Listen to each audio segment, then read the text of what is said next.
naman tayo sa Japan, sagot sa kahirapan. At nandito tayo sa Japan, Marikina Shoe Exchange. Ayan, matatagpuan natin mamaya ang mga, ay, Expo pala, sorry. Ayan, sa Marikina Shoe Expo. Ayun yung sabi ng isa nating kababayan mula sa Pilipinas. Nagsasabi. Ito siya sa mga suki dito. Maya-maya malalaman natin kung magkano presyo ng sapatos at mga bilihin dito. Sa pagbabalik ng Japan, sagot sa kahirapan. Kumbawa.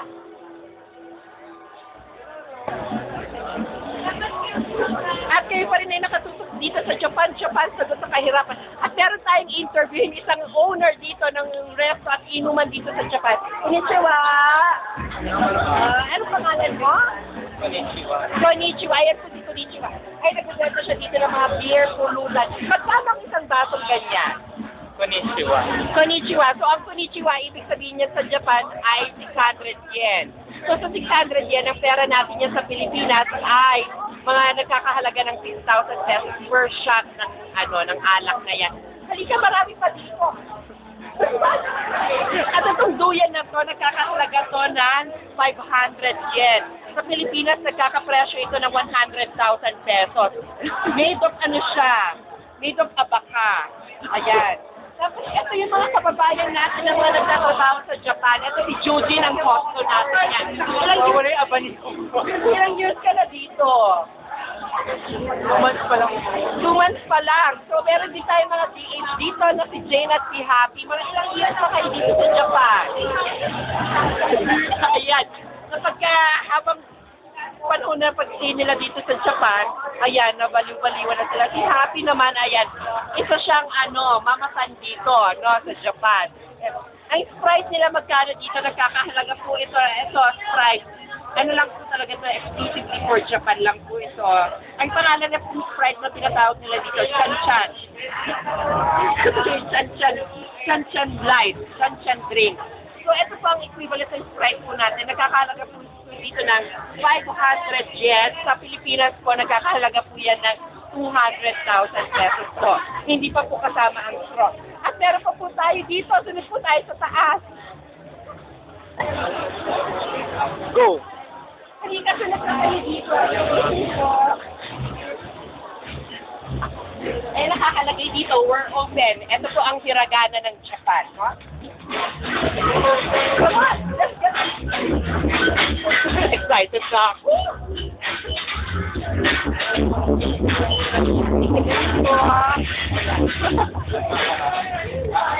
So, itong mga gamit na to, nagkakahalaga to ng 200,000 yen.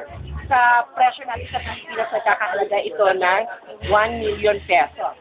At itong mga to, yan nakikita niyo, 2,500 yen. Sa Pilipinas, nagkakahalaga ito ng mga 6 million lamang, no? Ayun. At ang nakikita natin dito, ay ito yung mga natin sa Japan. Hello! Konnichiwa! Ayan sila, no? Nakikita natin sila, no? At yung mga rosas na to, ito yung fresh from Switzerland, pero ni-import nila dito sa Japan. Kasi nga, gusto ng mga Hapones at ng mga geisha itong bulaklak na ito. Ayan. Nakikita yung mga upuan na yan. Ayan. Ito, nagkakahalaga to ng 600 yen. Sa Pilipinas, yan? Nasa 3 million. Ayun. So, doon pa tayo. Pero excited na ako.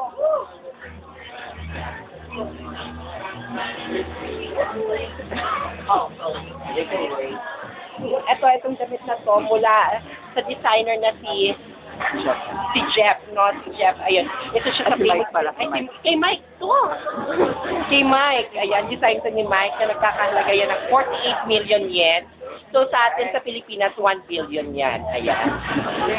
Ngayon. Naman yan. Ito, interviewin natin to. Siya, come here. Ilang years na itong store mo dito sa Japan? Ito yung namin. Yan. Magkano to? 600 yen? Yeah. Okay, 600 yen equivalent yan sa 6 million pesos. Okay. Tapos itong sash na to, sinuot pa to ng very first Miss Universe from Finland, si Armiko Usela, Miss Selenius.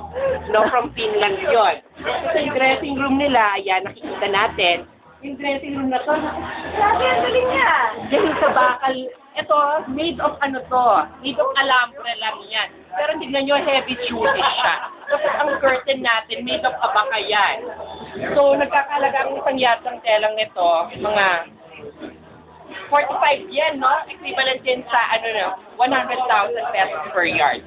At yan at nagbabalik din naman dito sa Japan, sagot sa kahirapan. Konnichiwa! Naku, mahiyakin talaga. At yung nagbabalik dito sa Japan, sagot sa kahirapan. At nakikita natin ang mga shades, no? Tinalo pa ang mga Dior na shades. Actually, meron ako ditong gustong ipa-consign na shade. Ito yung hinahanap-hanap rin nila na shade. Ayan ang pinapa-consign kong shade dito. Kaso, exclusively distributed lang yan talaga dito. Nakikita natin dito at ibang-iba. Meron ditong mga, anong tawag sa shade sa ganito? Shutter. Shutter. Shutter speed. Ano ba to? Hindi ko alam yan. Ito ano to? Ito ba yung platito shades na sinasabi nila? Tapos ayan, marami. Ayan. Ito yung mga orchids natin, no? Ayan. Kita natin dito yung mga necklace nila. Naku, sayo dito. At ito yung yung hat na pinakamaganda. Oh, I love it. Welcome to Japan. At yung mga lampshades natin, ayan, nakikita natin, mapupuntang-punta na kayo dito sa Marikina Shore. Anong pangalan nito? I love you store. Dito sa I love you store, dito sa Cubao, Japan. I love you store, Japan. Ayan, marami kayong makikitang good things talaga. Ayan, mahalaga. Iuwi nyo sa Pilipinas na, worth it na pinagkagastusan ko. Ayan.